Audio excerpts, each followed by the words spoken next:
एक टाइम पे एक बंदा कुछ हजार रुपए के लिए स्ट्रगल कर रहा है और आज वही बंदा अपने एक पार्टनर के साथ मिलके 10 से 15,000 dollar per month revenue generate कर रहा है। आपको मिलवाते हैं हमजा यूसुफ से। इनका ताल्लुक आई स्किल्स के बैच 11 से है। हमजा कैसे हो आप? अल्हम्दुलिल्लाह ठीक ठाक। डेली बेसिस पे हम लेक्चर्स वगैरह देखते थे सैटरडे संडे। फिर हमने एक वेबसाइट स्टार्ट की APK के ऊपर, तो उसके ऊपर थोड़ी बहुत कॉस्टिंग वगैरह कर करा के 2-3-2.5 महीने बाद हमने उसको थोड़ा बहुत रैंक किया और उसको हमने सेल आउट कर दिया। कितने में बेची थी पहले? हमने उसको 70-80,000 में बेची थी। 70-80 हजार। 70-80 हजार। ये किस ईयर की बात है? ये 2021 की बात है। और आज माशाल्लाह 10-15 हजार डॉलर। मैं तो गरीब आदमी हूँ, मैं कहते ही मेरे होंठ कांप रहे हैं। उस वेबसाइट के बाद फिर जरा थोड़ा कंफर्ट जोन में चले गए, क्योंकि हम पाकिस्तानी हैं, आपको पता है, फिर थोड़ा बहुत जेब कुछ खर्च मिल निकल जाता आया है तो चलो, तो उसी टाइम हम चले जाते हैं कंफर्ट जोन में। तो कुछ टाइम के बाद फिर दोबारा से मोटिवेशन मिली, फेसबुक एक्सप्लोर किया। फेसबुक पे बहुत पोटेंशियल है, लाइक आप वहां से बहुत सारे कस्टमर्स पिक कर सकते हैं। फेसबुक पे गया,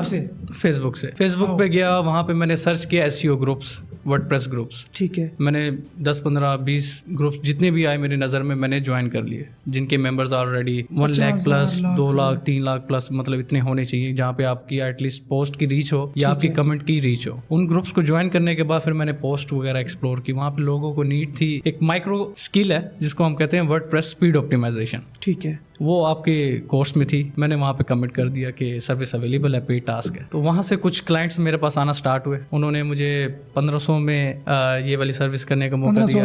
1500 रुपए भी किया। अच्छा। किसी ने 2000, किसी ने तो 600 रुपए भी दिए। उसकी ई-कॉमर्स की साइट थी, ठीक है। 600 रुपए उसने कहा ले लो। बिल्कुल, लेदर जैकेट सेल कर रहा था। 600 रुपए में उसने अपनी स्पीड ऑप्टिमाइजेशन की सर्विस करवाई। तो करते करते एक क्लाइंट मुझे मिला जो कि हमारा SCBT 6 का था। तो वो Fiverr पे बेसिकली काम करता था, स्पीड का। यही सर्विस दे रहा था स्पीड की। तो उसने कहा मैं आपको काम आउटसोर्स करूंगा, आपने काम करना है जब पेमेंट विड्रॉ होगी, क्योंकि 40 डेज का गैप होता है पेमेंट में, तो आपको मैं पेमेंट तब करूंगा। मैंने ट्रस्ट किया, मैंने कहा SCBT है, फैमिली है, एक कम्युनिटी बनी हुई है। तो हमने स्टार्ट किया काम। उसने मुझे पर साइट देना स्टार्ट कर दी, $30, $40, $30, $40। फिर ऐसे उसके साथ अच्छी बॉन्डिंग हुई, तो उसके साथ ही फिर मैंने एक Fiverr का अकाउंट स्टार्ट कर दिया। उसी बंदे के साथ VVRO लगाने पड़ते हैं, जो कि हमारी पाकिस्तानी जुगारी वर्ड है, टर्म है VVRO, self orders, fake orders. उसके ऊपर इन्वेस्टमेंट रिक्वायर्ड होती थी। ठीक है। तो वो अभी हमने डिवाइड की, ठीक है। और वर्किंग मैंने की, अकाउंट की मैनेजमेंट मैंने की, ठीक है। इन्वेस्ट उसने किया? इन्वेस्ट भी कुछ परसेंटेज उसने किया, कुछ परसेंटेज मैंने किया। बेसिकली मेरी जो यहाँ पे लालच थी वो सिर्फ सीखने की थी। साथ में फिर जैसे ही अकाउंट रैंक हुआ, क्लाइंट्स आए, कम्युनिकेट करना सीखा क्लाइंट के साथ, क्लाइंट को कैसे जवाब देना है, क्लाइंट को कैसे कन्वर्ट करना है, वर्स्ट सिनेरियोज में क्लाइंट को कैसे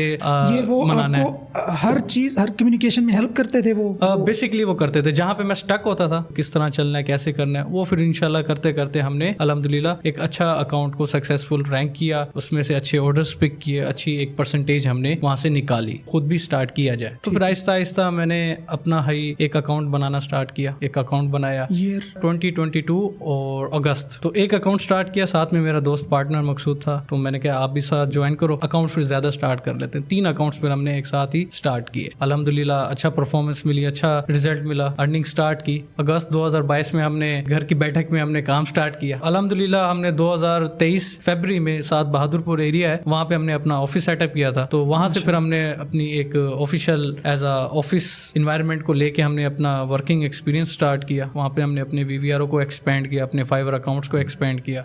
लाइक अभी हमारी जो टीम है वो मोर देन 15 to 20% की टीम है, जिसमें 20 लोग, जिसमें मेजोरिटी जो हमारे बंदे हैं वो हमारे अकाउंट्स मैनेज करते हैं। जस्ट जो उनकी वर्किंग है वो मेजोरिटी हम बायर आउटसोर्स ही करते हैं, क्योंकि मल्टीपल कैटेगरीज हैं। राइटिंग की है, कंटेंट राइटिंग की है, SEO की है, लोगो डिजाइनिंग की है। 3-4 बंदे हमने लोगो डिजाइनिंग के इन हाउस बिठाए हुए, ताकि हमें वो बाकी जो वर्किंग है हमारी वो मेजोरिटी हमारी आउटसोर्स हो जाती है। क्या गिग रैंक करने के लिए सिर्फ VVRO काफी है? अब का सिनेरियो जो है VVRO ही मस्ट है, लास्ट स्टेप वही है। गिग टाइटल, गिग डिस्क्रिप्शन, अब ये थंबनेल कुछ मैटर नहीं लाइक अभी मेरे जैसे 15 से 20 अकाउंट्स हैं, उसमें मेजोरिटी क्या है, मेजोरिटी ये है कि टाइटल सेम है, जस्ट 1 वर्ड का 2 वर्ड का डिफरेंट मैं लेके आ जाता हूँ। ठीक है, उससे कोई फर्क नहीं पड़ता। डिस्क्रिप्शन 4 अकाउंट्स की डिस्क्रिप्शन उठाई, ChatGPT पे गया, ठीक है, समराइज कर दें इसको, कंबाइन करके एक यूनिक बना दें, वो मुझे बना के दे देता है। मैं एक बार रीड कर लेता हूँ, उसको डिस्क्रिप्शन पे मैं लगा देता हूँ।